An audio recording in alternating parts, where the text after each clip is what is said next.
এখন দেখাবো ইলিশ মাছের রেসিপি। এখন রান্না করব ইলিশ মাছের রেসিপি। এই জন্য মশলা করে নেব। তার জন্য সরিষা বাটা আর জিরে বাটা, তার মানে সরিষা আর জিরে নিয়ে নিয়েছি। এর ভিতর সামান্য পরিমাণ একটু হলুদ গুঁড়া দেবো যাতে তিতে না হয়ে যায়, আর একটু লবণ আর কাঁচামরিচ নিয়ে নেব, আর একটু জল নিয়ে বেটে নেব।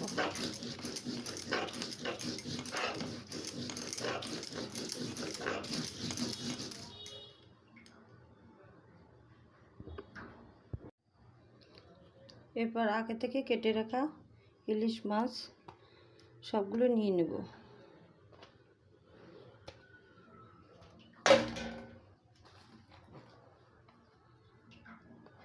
তারপর সামান্য হলুদের গুঁড়া দেব, 1 চামচ পরিমাণ লবণ দেব,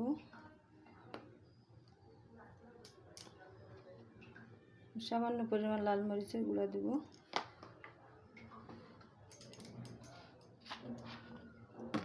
আর একটু সরিষার তেল দেব,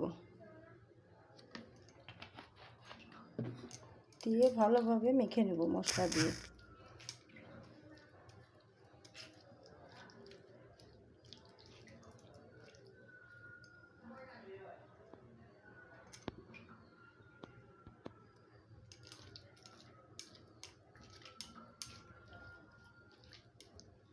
প্রত্যেকটা মাছের ভিতর যাতে মশলা যায় এভাবে মেখে নিব। পাটার পরে রেখে মাখছি। এই যে আমার মাখা শেষ। এরপর 10 মিনিটের জন্য মেখে রেখে দেব। এটা দিয়ে রাখলাম। এরপর ইলিশ মাছ রান্নার জন্য কড়াই রেডি করতেছি। কড়াইটা গরম হয়ে গেলে এতে সরিষার তেল দিয়ে দেব।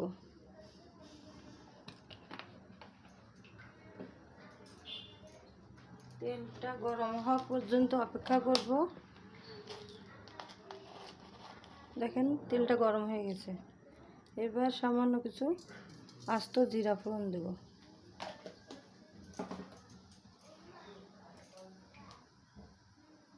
জিরাটা ভাজা হওয়া পর্যন্ত অপেক্ষা করব।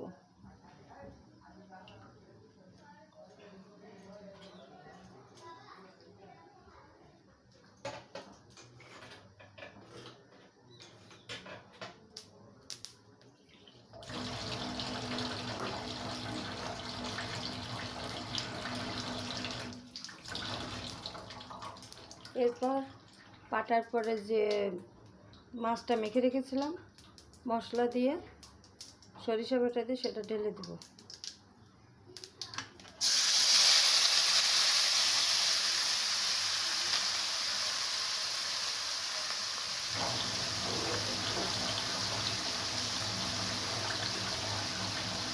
তারপর পাত্রটা সামান্য জল দিয়ে জলটার ভিতরে ফেলে দেবো।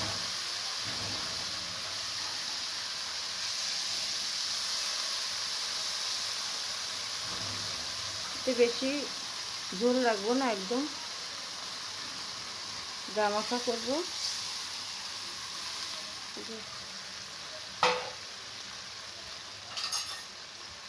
এরপর নেড়ে মাছটা ভালোভাবে রেখে ঢাকনা দিয়ে 10 মিনিটের জন্য ঢেকে দেবো। খুব সামান্য আছে এরা মাছটা রাখবো। মাছটা ভাজবো না, কাঁচা কাঁচাই রান্না করব। মানে মাছটা ভাপে রান্না হবে পুরো। এভাবে ঢাকা থাকবে। 10 মিনিট পর আবার ফিরে আসছি। 10 মিনিট পর আবার ফিরে আসলাম। যে আমার রান্না শেষ।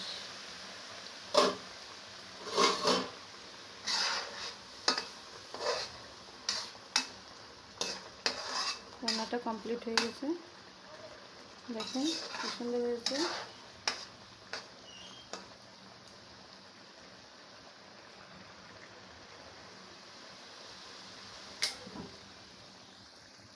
যে আমার রান্না হয়ে গেল ভিন্ন স্বাদে সরিষা ইলিশ।